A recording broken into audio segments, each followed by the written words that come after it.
Ce samedi, j'ai passé la journée à Monaco pour assister à la première course du e-Prix de Formule E, une faveur que je dois à Citroën qui invitait par ailleurs beaucoup de journalistes et d'influenceurs.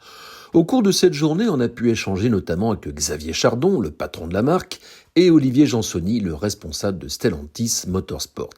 On a appris ainsi que la Formule E était un formidable banc d'essai pour les batteries et la récupération d'énergie. Citroën et DS ont des réglages spécifiques pour les logiciels, même si les voitures sont assemblées au même endroit, à Satori, près de Versailles. Et côté Citroën, c'est une façon de fédérer le réseau bien des années après les heures de gloire en rallye. Et si cette implication en Formule E est raccord avec l'électrification de la gamme, pas question de proposer une version vitaminée d'un modèle, il n'y aura pas de GTI électrique au sein de la marque au chevron. La journée a été l'occasion aussi de rencontrer Doriane Pin, la jeune Française qui est déjà pilote de développement pour Mercedes en F1 et pour Peugeot en endurance, passe donc à l'électrique, un nouveau challenge pour elle. Et on a pu échanger aussi avec Nick Cassidy, l'un des deux pilotes titulaires. Citroën n'était pas à la fête ce week-end, mais c'est la loi du sport. Ce que je retiens, c'est que la FE est une plateforme intéressante. Jaguar a profité du e-Prix à Monaco pour faire rouler en avant-première des versions camouflées de sa prochaine voiture électrique qui s'appellera donc la Type 01, un modèle massif en forme de brique qu'on a pu croiser dans les rues de la Principauté.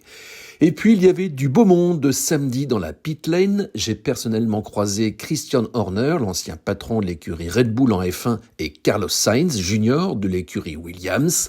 Il y avait aussi d'autres pilotes, dont ceux de l'écurie Audi en Formule 1, comme quoi l'évolution des monoplaces électriques suscite quand même de l'intérêt.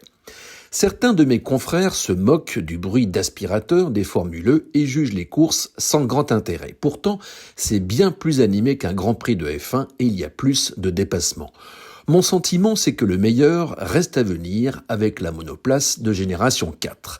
Nick Cassidy nous avait déjà confié son enthousiasme, mais il se trouve que la Gen 4, qui était exposée ce week-end à Monaco, a tourné sur le circuit et c'est l'ancien pilote de F1, David Coulthard, qui a eu ce privilège. Il a reçu une grosse claque. Jamais il n'avait conduit une voiture pareille et il avait l'impression d'être dans un vaisseau de Star Wars dans le tunnel de Monaco. Il faut dire que la voiture pèse à peine 1000 kg et développe 800 chevaux. Elle accélère de 0 à 100 km/h en 1 seconde 8, mais à peine 4 secondes pour monter à 200 et peut atteindre 335 km/h. Avec ses 4 roues motrices et plus de puissance, la Formule E va sans doute devenir bien plus intéressante lors de la saison prochaine.